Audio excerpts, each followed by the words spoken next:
All right, so let's talk. You've graduated, you've been working hard, and now you're ready to start building a real life. But what does a successful life actually look like?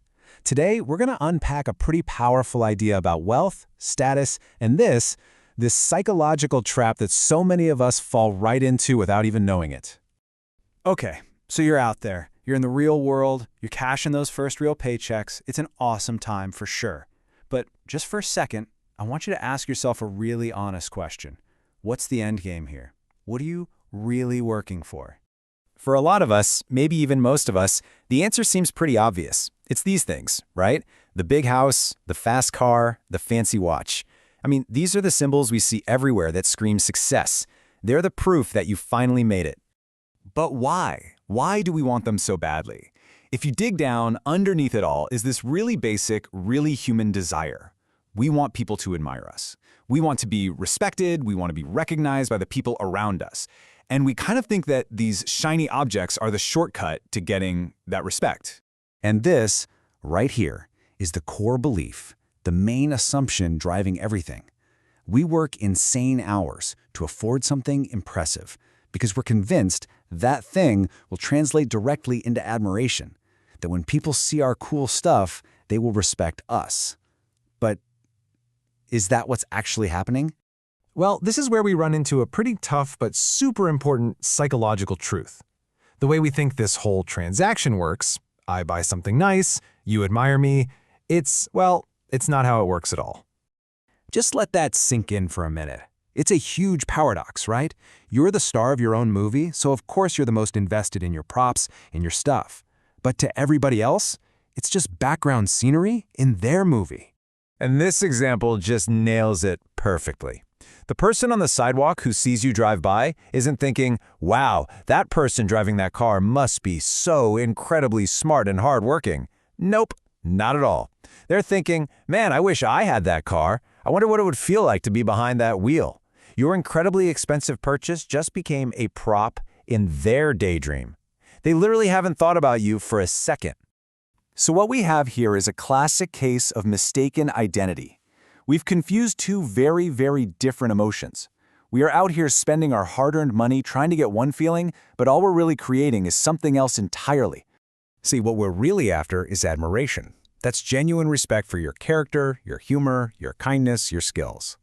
But what these big status symbols usually generate is just envy, a simple desire for your stuff. One is about who you are, the other is about what you have.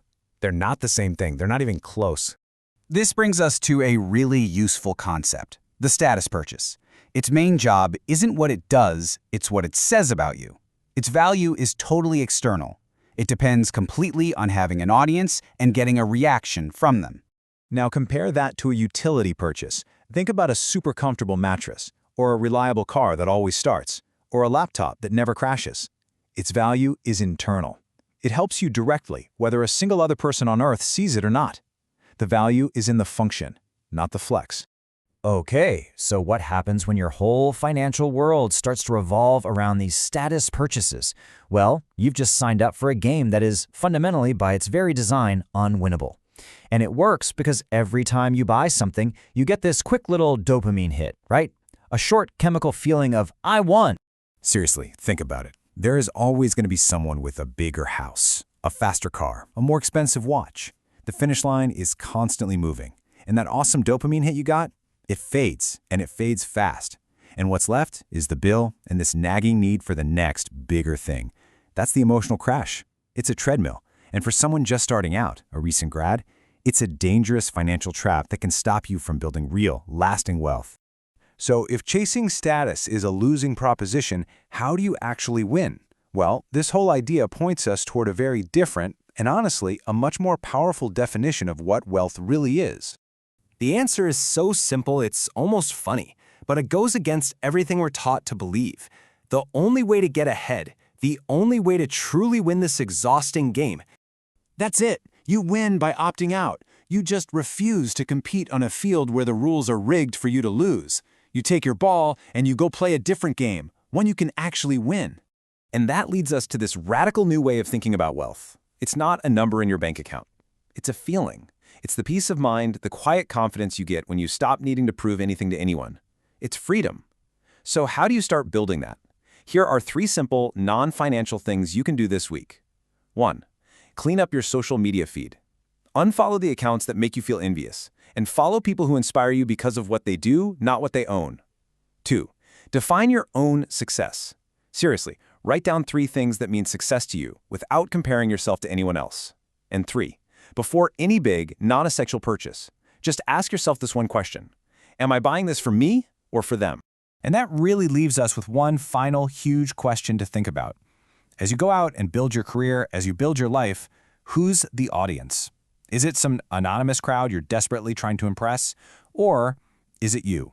Because the answer to that question will decide which game you're playing and whether or not you can ever truly win.